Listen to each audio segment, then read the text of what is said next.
Gnar into Cassante, pretty strong choice, but I have questions about what this is going to look like in team fights. There's that Lee Sin I was hinting at here, but in a very different type of draft. I actually still think Lee Sin Lissandra is pretty good here. I like my eggs out of my breakfast. That's really strange. As Affiliate will be playing his 19th game of Zir. Wow. Okay. Well, we knew that a 3-0 was too much. And so all the 3-0 voters and challengers looking at you, Atlas, This looks like a... will be punished. Well, at least he's dancing. He has played one. Is it? No, Romer has played one. Or sorry, Ophelia has played one. I can't read today. So this is on Vision. Yep. And Winner has no idea. He places down a ward. He does not know that he's on Vision, and this can easily get smoked away. Assuming that he doesn't know, there it is. Guwon comes in, smites it away, even hits Winner. And weirdly enough, the Azir is pushing the Xerath in. Winner, he's just loving walking over a bunch of wards. He's just having a great time of it. And this means that he's going to be in trouble, actually. Oh, he gets hit by the sun. He is so dead. It's first blood and blue buff over to Romer. Duro gonna miss this one. They're committing the ghost. A little crash down. Lospa's in a little bit of trouble, though. He is taking a bunch of damage as the Knight comes down. Not the cleanest. Zest has a very nice angle. Let's see if Gen.G can stick the landing on this one, though, as the Q comes in, Winner goes in, he goes out. You can't explain that. Now he's up against the wall, and he's isolated and dead as HLE Esports take the free kill. Guwon has to go in, does not have flash, and he might just be the sacrificial body there after picking up the objective. So ends up being a trade of junglers, but HLE Esports come out big. And Xerath doesn't have ult, so see what happens here. Yeah, positioning going to be critical on this one as the Q is going to come in from Winner. Considering getting on in there, Mega Gnar timing from Rooster is fantastic as it is stolen away, but let's see this fight. A huge Gnar ultimate comes in, followed up by the Rakan. And Carfia wasn't even here for the beginning of the fight as Xerath ultimate does get back up as flash forward now from the Gnar. And it's 3 kills so far to the side of HLE Esports. Will it be even more as Lures, considering going over the wall, gets a nice big sap on in there as Duro is... He wanted to try to set up the Zeri for success, but it's going to backfire a little bit. If your Xerath gets ahead and already has 2 items, plus you have a 3-0 Zeri, I don't feel like there's a world in which HLE Esports lose this game. Even in challengers, it's going to be very difficult for them. As this is why you generally don't... Okay.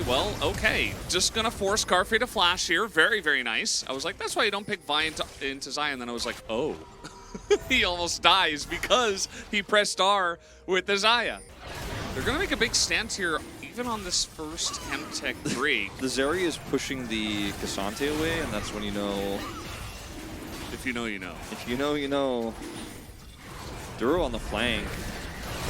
Duro's got an excellent angle, and already Winner is just not really in the fight. 1,120 damage coming in. We got TP from the Cassante, but it's almost like he's just getting in position to get zoned away with the rest of his team. As I suppose you do need some kind of front line. Mega Gnar is going to be procced here as the Xerath ultimate in position, just zoning with the Extendo Beam is already 3,000 damage done by the Xerath. Yeah, I mean, now is the time you have to start this fight up here as Zest, but very far behind. Winner going to get some health back here. Maybe look for a flank, but Rooster's just blocking him out. This is a really tough spot here for Hanwha Life. They don't have the range. They need an engage. Like, Affiliate, you got to go in, or Zest needs to go in. Otherwise, you're just going to lose this fight very slowly here. Imagine if it was Leandri's. Could be even worse. Ah! Carpe! He's not in the fight anymore. He doesn't even have Featherstorm yet. He's about to get it. Oh, he nearly dies to a boomerang. Well, there goes your AD carry. Down he goes before the fight even begins. Well, at least Gen.G got the Drake, right? But they did lose 3 members and probably the game. As HLE Esports are going to be looking for this Baron that's about to spawn with their gigantic lead in the hands of Romer. Because, you know, sometimes you pick a champion like this and, well, I get to talk about it. Affiliate's just dead. 100 to 0'd.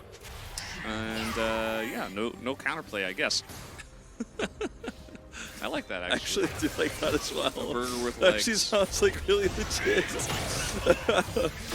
That's an here we amazing go. skin idea. Press R onto the Azir, and the divide is pretty nice, but it doesn't matter how nice your divide is at this point in time. By the way, Carfe wasn't here for any of this, as he does join in. The Mega Gnar is very good, but the Featherstorm at response, oh god, he's just dead.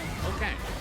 Nice try, but you just lost your entire health bar in the span of 0.3 seconds, as maybe Zest can survive. No, he can't. That is a perfect ace from the side of Homolife Esports, who are just playing with their food at this point in time, Wolf. Yeah, right before the Baron spawns, 10 seconds, they decided to take their stand away from the Sundis turret, Aphelia's ult, nowhere near the Xerath. And Xerath thrives in terrain like this because Gen.G are up here super deep. And I even thought they had the turret set. They didn't even have the turret set here when they started off. They were way deeper up.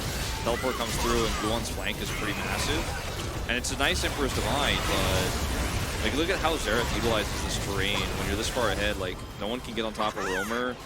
And it was a defensive ult from Ophelia, hoping to save the day. And Rooster comes in. He's got stopwatch. And you know what? I think it might be a Roamer vote, to be honest. Like, yeah, I'm thinking. Yeah. I think it might be him this time. So, I'm changing my tune. changing our tune here on the desk. 27.5 minutes. Homolife Esports say, well, we like you guys. We'll end it now. We'll put you out of the misery of this game. 13,000 gold, the lead. Yeah, Baron buff. We got a TP coming in from Rooster here in a moment. There it is. Flash comes in. R button onto Ophelia. And the Xerath ultimate not ready, so actually he just dies. The layering of damage not quite there this time around, as a lot of damage members on the side of Gen.G. There goes Carfe's entire health bar. And the turrets are down here, but it is a 4v5 as they just back away and poke them with their Xerath. As Roamer just can't miss. He just doesn't miss. And they're all just here in a barrel. And no real way to escape. As the slow poke of the Nexus will come down. Game number 2 goes into the hands of Homolife Esports. Match point now 2-0 in this best of 5. And Roamer and crew making it look easy. Roamer's just making the series about him, too. Yeah, well, I mean, game 1, like, come on, he robbed. No, yeah, sure. But he played well. He's like, no, it's my POG for real.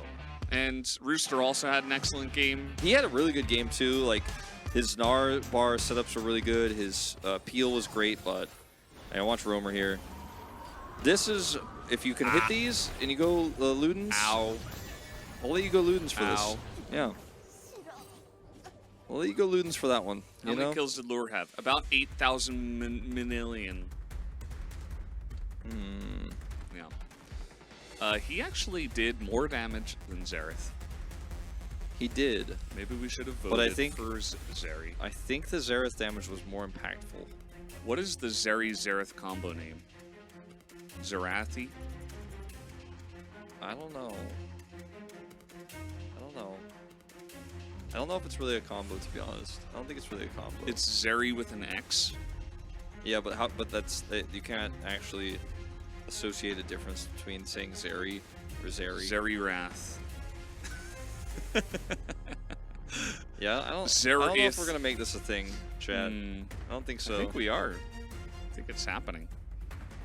As Roamer is going to pick this one up 2-0 and 10. Just insane amounts of damage in this game.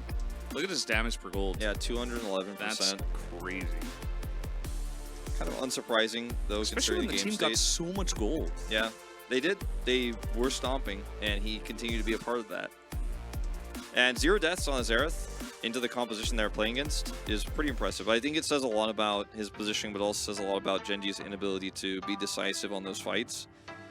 And I hate to say it, but I think it's looking like we've got a 3-0 on our hands. You know, that is the way it's looking right now, unless something drastically changes for Gen.G to start the first step of a reverse sweep.